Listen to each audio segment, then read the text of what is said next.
Professeur Abdoulaye Diagne, directeur du Consortium pour la recherche économique et sociale, CRES. Justement, c'est le CRES en partenariat avec d'autres instituts qui ont réalisé cette étude sur le paysage et de co-création du programme sur les données de genre. Alors, que dit l'étude? Bon, je pense que l'objectif de l'étude, c'était de partir de l'expérience du Sénégal pour étudier en profondeur le processus de production, d'analyse, de collecte de données sur les questions de genre.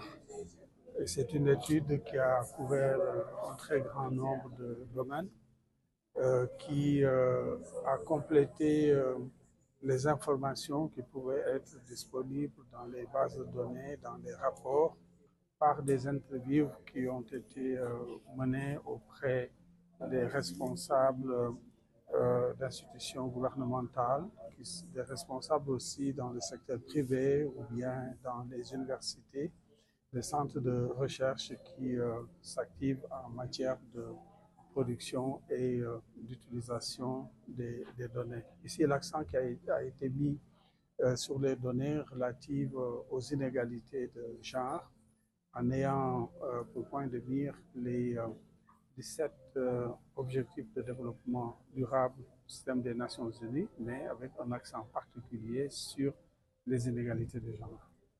Professeur, en matière de résorption des inégalités hommes-femmes, le Sénégal fait relativement partie des bons élèves avec 68% de réduction de gap. Mais qu'est-ce qu'il reste à Euh, il reste à faire 100% moins 68. Donc, il y a sur l'échelle beaucoup de points à, je dirais, gagner.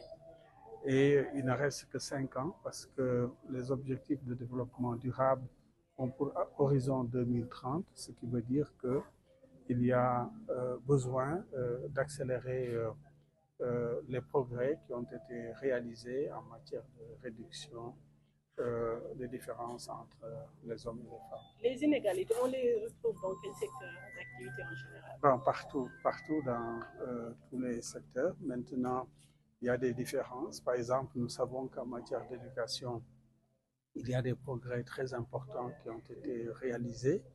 Maintenant, vous avez dans l'enseignement primaire, euh, ces deux niveaux d'enseignement vont suivre. Et vous avez aussi d'autres domaines où les inégalités restent quand même assez fortes. Si vous prenez le domaine de l'emploi, vous avez beaucoup plus d'hommes que de femmes, par exemple, dans les emplois salariés. Peut-être une dernière question. Cette étude ne porte pas seulement sur le paysage des données de genre, mais sur la prise de décision également. C'est sur ce dernier aspect.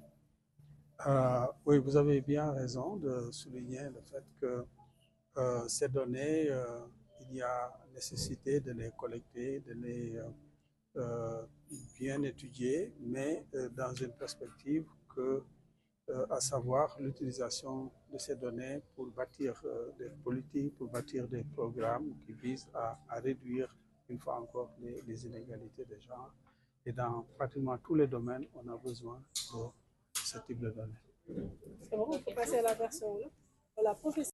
waaw étude bi ñu bëgg a valider tey dafay wane résultat yi nga xamante ni am nañ ko ci benn gëstu bu ñu doon def di xool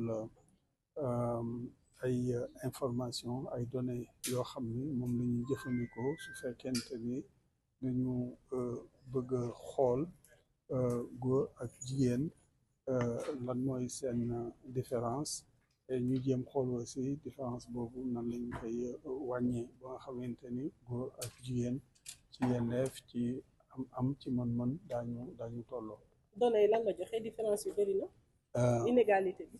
waaw différence bi bari na ndaxte su fekkente ne dañ ko doon xëy bu mu nekk téeméer mën nañu wax ni ñoo ngi ci juróom benn fukk ak juróom-ñett mu mel na des na fanweeri poñ ak ñaar yoo xam ni war nañu ko am bay mën a am góor ak jigéen ñu yem. C'est bon.